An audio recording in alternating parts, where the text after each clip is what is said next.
جائیداد نہیں. ابھی میں ویزا لینے گیا تھا تو وہاں پر جو خاتون تھی ایک کینیڈا کی, انہوں نے پوچھا آپ کی آمدنی. میں نے کہا آئی ارن نتھنگ. حیران ہوئی. میں نے کہا اور بات سن لو, آئی اون نتھنگ. میری کوئی جائیداد نہیں, میری کوئی آمد نہیں. مرکزی انجمن خدام القرآن ہے, اس کے ایک کوارٹر میں رہتا ہوں. میری سہولتیں مجھے وہاں سے حاصل ہیں. 2 وقت کی روٹی یہ میرے بچے ہیں جو کنٹریبیوٹ کر دیتے, اس سے میں کھا رہا ہوں. اس لیے کہ میرا ایک مکان تھا, وہ میں نے بیچ کر ان کے لیے چھوٹے چھوٹے 3 کمرے کے 4 کوارٹر بنا دیے ہیں, اور وہ ان کے نام کر دیے. میرے نام پر, میری بیوی کے نام پر 1 پیسے کی جائیداد نہیں, کسی کمپنی کا کوئی 1 پیسے کا حصہ نہیں, کہیں میرے پاس کوئی بانڈز نہیں, اللہ بچائے رکھے اس لعنت سے, اور نہ کہیں کوئی میرے ہاں اس طرح کی اور کوئی شے موجود ہے. تو یہ اچھی طریقے سے جان لیجئے, میں نے زندگی لگائی ہے اسی کام کے لیے لگائی ہے. مجھے کوئی احساس محرومی نہیں ہے. روٹی مجھے ملتی رہی ہے, آج تک فاقہ نہیں آیا ہے. رزق اللہ نے اپنے ذمہ رکھا ہوا ہے, لیکن میری توانائی لگی ہے میکسیمم قرآن پڑھنے اور پڑھانے میں. خیرکم من تعلم القرآن وعلمہ. اور یہ کس لیے کیا؟ جب انجمن خدام القرآن لاہور کی قائم کی تھی, اس کے دیباچے میں لکھ دیا تھا کہ میں صرف انجمن بنانے کا قائل نہیں ہوں, میرے پیش نظر اقامت دین کی فرضیت ہے, میں ایک جماعت قائم کرنا چاہتا ہوں. یہ پہلا قدم ہے مرکزی انجمن خدام القرآن کا, اور یہ 1972 کی بات ہے, آج سے 21 برس قبل کی جو میں آپ کو بتا رہا ہوں. بہرحال پہلا کام وہی ہے جو حضور نے کیا. فرق یہ ہے وہ کافر تھے, انہیں قرآن کے ذریعے سے ایمان کی طرف دعوت دی گئی.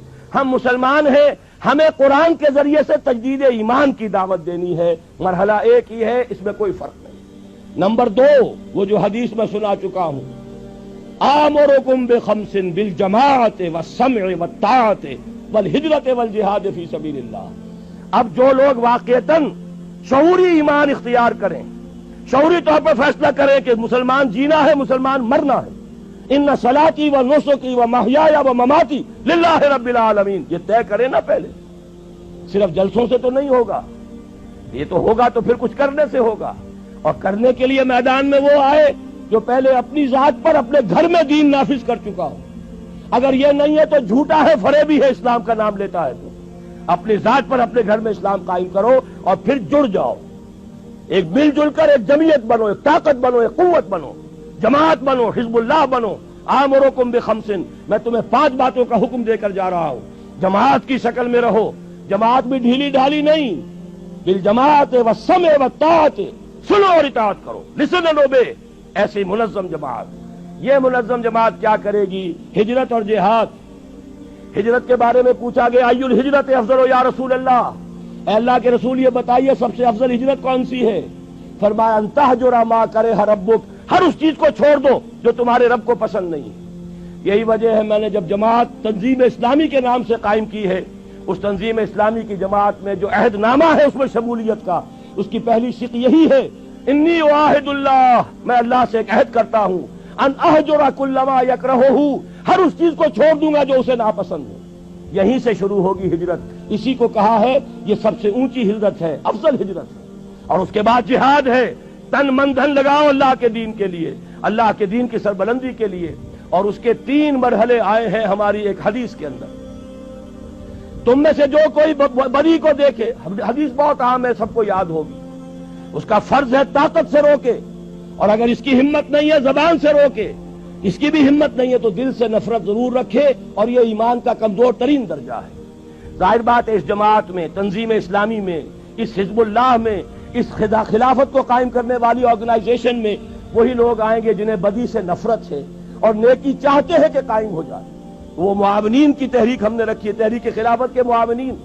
تنظیم میں آنے کے لیے بیعت ہے, بیعت سمع و اطاعت فی المعروف, شریعت کے دائرے کے اندر اندر جو حکم دو گے مانیں گے. وہ حکم کوئی بھی ہو, ہماری طبیعت کے مطابق ہو یا ہماری منشا کے خلاف ہو, شریعت کے خلاف نہ ہو تو مانیں گے. یہ ہماری بیعت ہے تنظیم اسلامی میں شمولیت کی. لیکن ہم نے ایک خانہ اب شروع کیا ہے, تحریک خلافت.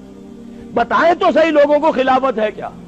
یہ خلافت جو ہے یہ صرف کوڑے لگنے کا نام نہیں ہے, یہ خلافت صرف ہاتھ کاٹنے کا نام نہیں ہے, یہ خلافت صرف رجم کرنے کا نام نہیں ہے. یہ ساری چیزیں خلافت میں ہیں, لیکن پہلے خلافت کفالت کی ذمہ داری لیتی ہے, پہلے خلافت تمہیں حقوق دیتی ہے, پہلے خلافت جو ہے تمہیں تعلیم دیتی ہے, تمہیں توبہ کی توفیق عطا کرتی ہے. اس کے بعد بھی اگر آپ کی روٹی کپڑا مکان ریاست کی ذمہ داری ہو پھر بھی آپ چوری کریں تو ہاتھ کٹے گا. اگر آپ کے لیے نہ یہ بے حیائی ہے، نہ یہ سترو جو حجاب کے قوانین ہیں ان کی خلاف ورزی ہے، نکاح کا راستہ آسان کر دیا گیا ہے، اس کی رکاوٹیں دور کر دی گئی ہیں، پھر بھی آپ زنا کرتے ہیں تو رجم ہوگا اگر آپ شادی شدہ ہیں. لیکن یہ کہ اس پورے نظام کو ایک آرگینک ہول کی حیثیت سے سامنے رکھنے کی ضرورت ہے. تو امر بالمعروف نہی عن المنکر جب تک طاقت کافی نہیں ہے صرف زبان سے ہوگی. جب طاقت کافی ہو جائے گی میدان میں آئیں گے.